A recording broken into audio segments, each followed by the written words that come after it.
Hey guys, it's David. Today I'll be talking to you about how to start a Bible reading or studying plan. This may be a longer episode just because there's so much I want to cover. I'll go over the books of the Bible, some Bible reading plans, a highlighting system, some of my favorite books of the Bible, and maybe some recommended podcasts that I have used myself to kind of better understand the Bible and studying it. So I'll start off by talking about a one-year Bible reading plan.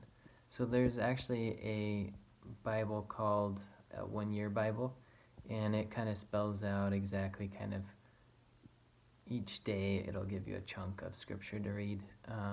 Usually it's just one chapter of the Bible, give or take, and it'll walk you through Old Testament and New Testament readings to get you through in kind of like an easy pace, but be pretty dedicated, to stay on top of that. Of course, we have what's called the lexicon in the Orthodox Church, which is just our daily readings from the Gospel and the Epistle, but this actually doesn't walk you through all the sections of the Bible. It's some of the most important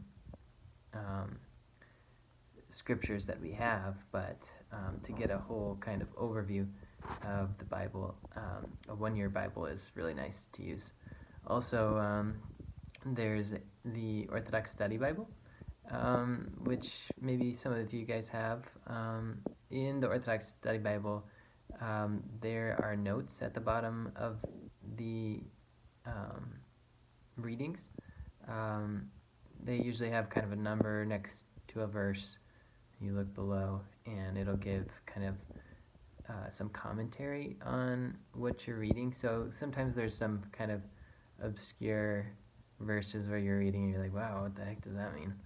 And so you look at the bottom of the page, and there's church fathers, saints, that explain to you what you're reading a bit more. And it's nice to also read whole books by the fathers that explain, especially certain books of the Bible. There's a lot on the Gospels.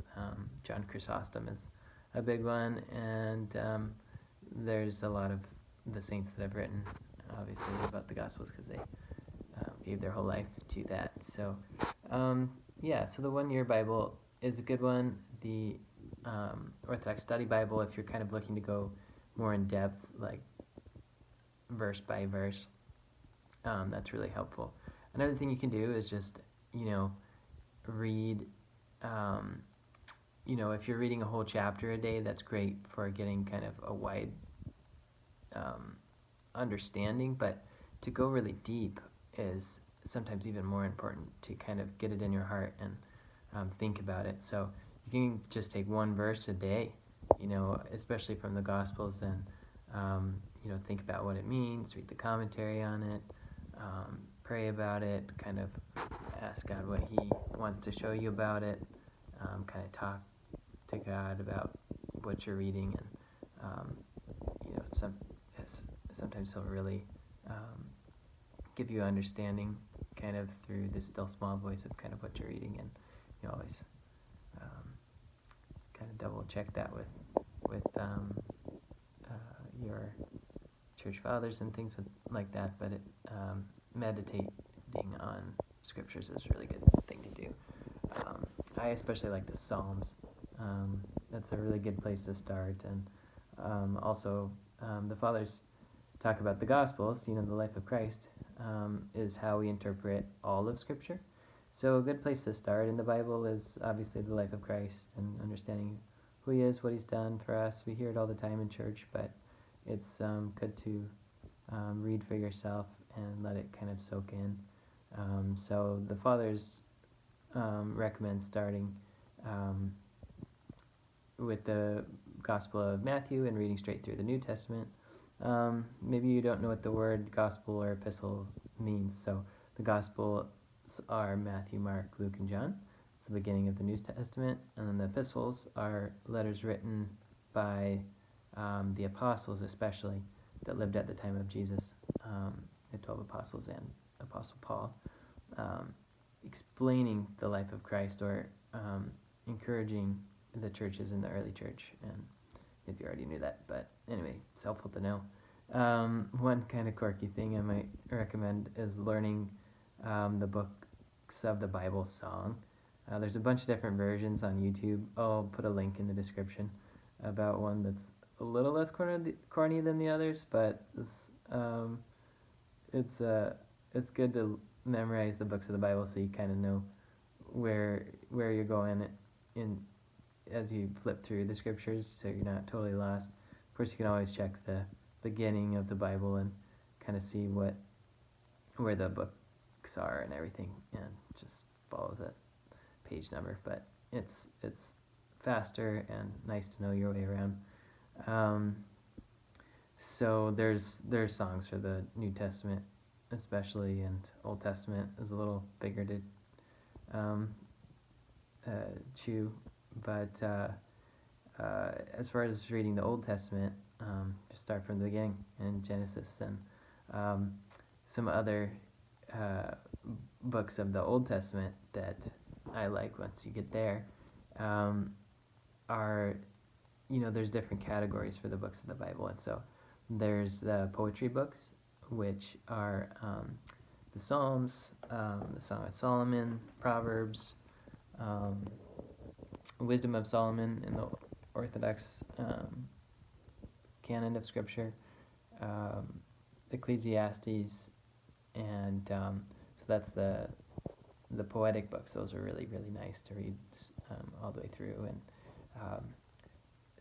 starting at the beginning of the Old Testament, sorry to jump around, is Genesis, Exodus, Leviticus, Numbers, Deuteronomy. That's all about Adam and Eve, Moses, Abraham, and those Old Testament called patriarchs. And then there's the historical books. If you look in your table of contents, there's after Deuteronomy is kind of where the books of the law, the first 5 books of the Old Testament, end, and then Joshua, Judges, Ruth, Samuel, 2 Samuel, 1st and 2nd Kings, 1st and 2nd Chronicles, Ezra, Nehemiah, Esther, and Job are called the historical books. And so those are really good stories, like King David is in 1 Samuel. Joshua is a great one in kind of battle stories, and same with King David. And there's some trickier ones in there, like Job. He's crying out to God for like 50 chapters, but it's still really good to learn, kind of wade yourself through those, and you see the kind of end of the story. There's a big punchline. So then you get to the poetic books, as I mentioned, Psalms, Proverbs. And then starts the prophetic books, Isaiah through Malachi. Those are the prophets. And honestly, those are the hardest for me to tackle because they, for example, Lamentations, it's all about weeping and crying and the loss of Jerusalem and being conquered by foreign armies and things like that. And prophets kind of, harping on people who are disobedient to God. And so those books are a bit tricky. I myself have to still kind of read over those again because I haven't studied them in detail. That is going to be one of my tasks. But this will take a while. A quick note, the table of contents I just showed you was kind of from a Protestant Bible, which trims out some of the Orthodox books. The Orthodox Study Bible will have some other books in it. I won't go over those just now, but those are, to a Protestant, called the apocryphal books, which mean outside the canon of Protestant scripture. But the Orthodox have more books because we, I think, maybe understand better in some ways, because of the lives of the saints, and things kind of how to navigate those. And there's really good podcasts out there about that. If you feel like reading those after I would definitely recommend at the very end of all of your New Testament, Old Testament books. That's actually going to be something that I'm going through. And I'll just show you, if you can see, kind of how I'm planning to read through those books. I started a plan for myself where basically I set the goal for myself to read through those apocryphal books by the end of the summer. And so I took how many chapters there are in all of those books, and I divided that by how many days I want to spend on it. I want to read just on weekdays, not on weekends, because I like to kind of take a breather. And so I came up, dividing the amount of days by how many chapters I want to read per day. And I should be able to, from kind of the end of Lent to the end of summer, get through the apocryphal books, just reading one chapter a day. So that's pretty easy for me. I don't know if I can sustain reading more than one chapter a day, but so that's a good chunk for me. I'm gonna start here, kind of veering away from the books of the Bible and explain some other ways of studying Scripture. I mentioned seeing things through the filter of the Church Fathers and studying the Orthodox Study Bible. There's also kind of modern day fathers, maybe a favorite priest or saint that's still alive today that goes through Scripture. And there's so many good podcasts, and there's even some YouTube series to help kind of walk you through these things. My favorites are from the Greek diocese. There's a video series called Be the Bee, and they go through the books of each book of the Bible in detail, kind of explaining what each book is. They have a series about the upcoming Sunday epistle and gospel reading, just kind of asking you questions to prepare your heart for that. And they have another series called Pop Culture Coffee Hour, and that's basically about things that are kind of relevant to your life, movies and books, like Harry Potter or Lord of the Rings that maybe have some Christian themes in them, or you could draw Christian themes from. And they kind of muse on that, and they're funny guys. They're youth leaders themselves, and so that's an interesting series. Another one is Father Evan Armadas. I'll give you links to all these things in the description. He has some podcasts that actually were huge for me becoming Orthodox. I listened to them because I was a house painter. I put podcasts in my headphones while I painted. And I listened to probably about 4 hours of it a day at one point, and I was just so hungry for learning about Orthodoxy and the faith that he just walks through each book of the Bible, and he goes through different Orthodox books. And one of my favorites is the Parables. Another one is Reintroduction to the Orthodox Faith, and this is for people that grew up in Orthodoxy, which I didn't. I grew up Protestant. But he has just such a kind of easygoing, easy to understand way of talking about things that it really is helpful for kind of understanding Scripture. And so he has a podcast series on those things. He has one about called 100 Readings from Scripture, and he walks straight through Genesis to Revelation, beginning to end of the Bible. Just taking kind of the key stories, not even going through each book, but just the most important stories to know about the Bible. So that's kind of like a quick shortcut through the books of the Bible that is kind of cool to listen to. Last thing I think I'll mention is a highlighting system. I'm going to show you my Bible that I have had since I was in junior high or high school. Kind of when I had my conversion experience, I bought this Bible. You can see it's very well loved. I can't even see the word Bible on it anymore. It just says holy. I had a cover art for it at one point, but it doesn't work. It fell off. It's all weather worn and tattered, and so it feels like it's well loved. And so I was going to show you the highlighting system that I use.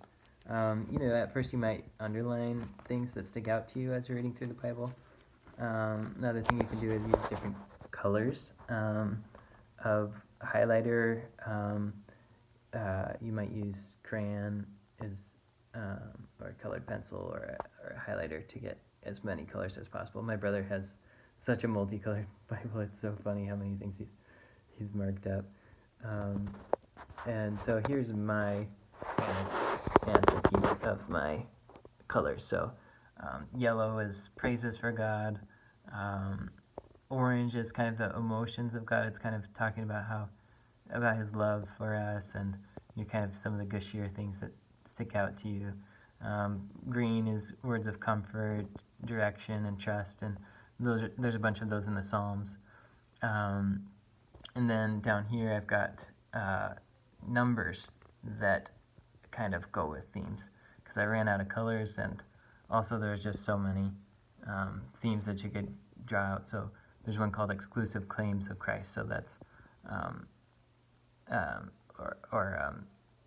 archetypes of Christ, where like maybe in the Old Testament it talks about Christ before He even kind of became a man. There's kind of appearances of God before Christ, and there's some especially important moments that I put numbers near, and so this is my answer key in the back. That's kind of my highlighting system. You can develop your own how you like, but that's the gist. Very last thing is that if you want to get through big chunks of scripture at once, and you are maybe just at home cleaning or doing some yard work or something, you can put on an audio Bible.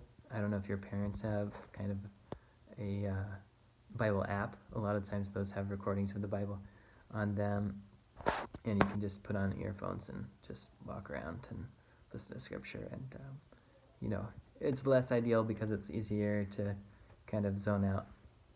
It's better to read it with your eyes or hear it and kind of slowly tick through it.